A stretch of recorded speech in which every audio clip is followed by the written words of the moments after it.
Ya, Assalamualaikum warahmatullahi wabarakatuh. Perkenalkan, nama saya Deni Robert Wicaksono. Saya dari kelas IKTB kelompok 7.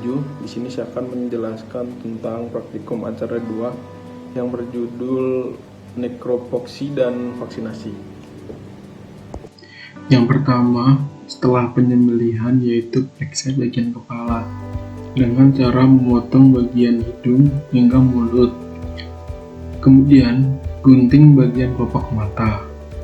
Dan setelah diperiksa, ternyata semuanya dalam keadaan yang normal. Paru juga dipotong untuk mengetahui apakah dalam keadaan normal tidak. Ternyata saat dipotong tidak terjadi perubahan warna dan paru dalam keadaan yang normal.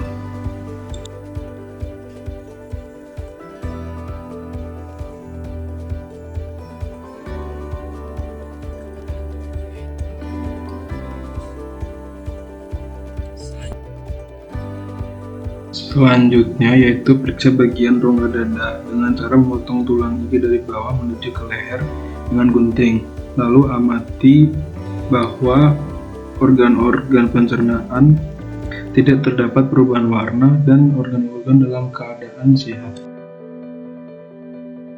Setelah mengamati bagian rongga dada, kemudian amati bagian pencernaan ayam dengan cara memisahkan saluran pencernaan ayam pada tubuh ayam dengan cara memotong batas antara tembolok dengan proventriculus, lalu ditarik secara perlahan.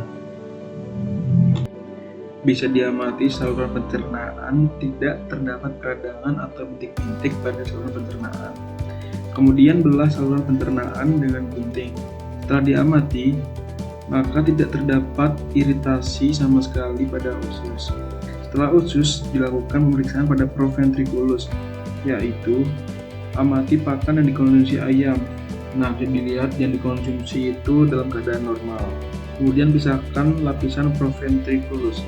Apabila lapisan itu normal, yaitu sulit dipisahkan dari proventriculusnya.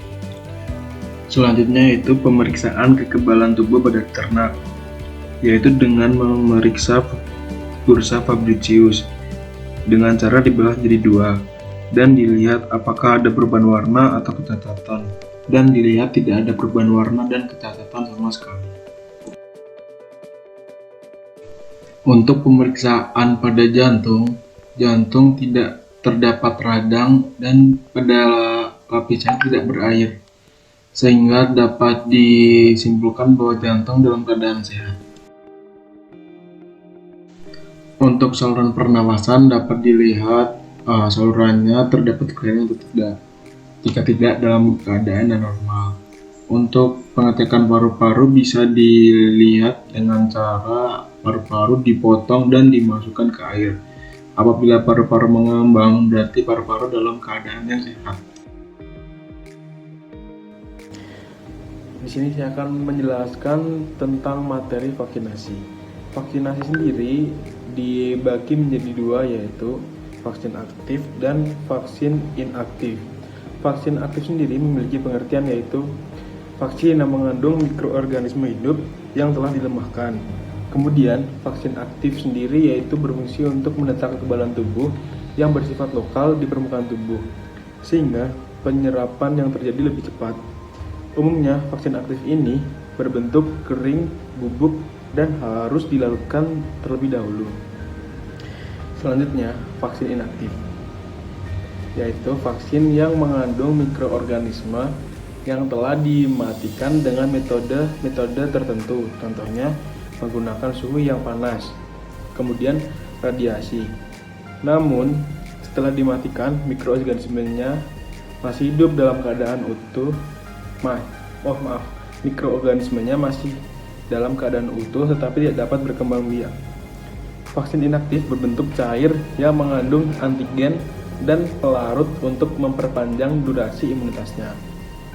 Untuk pemberian vaksin aktif dapat dilakukan dengan cara langsung maupun secara oral melalui mata, mulut, dan telinga.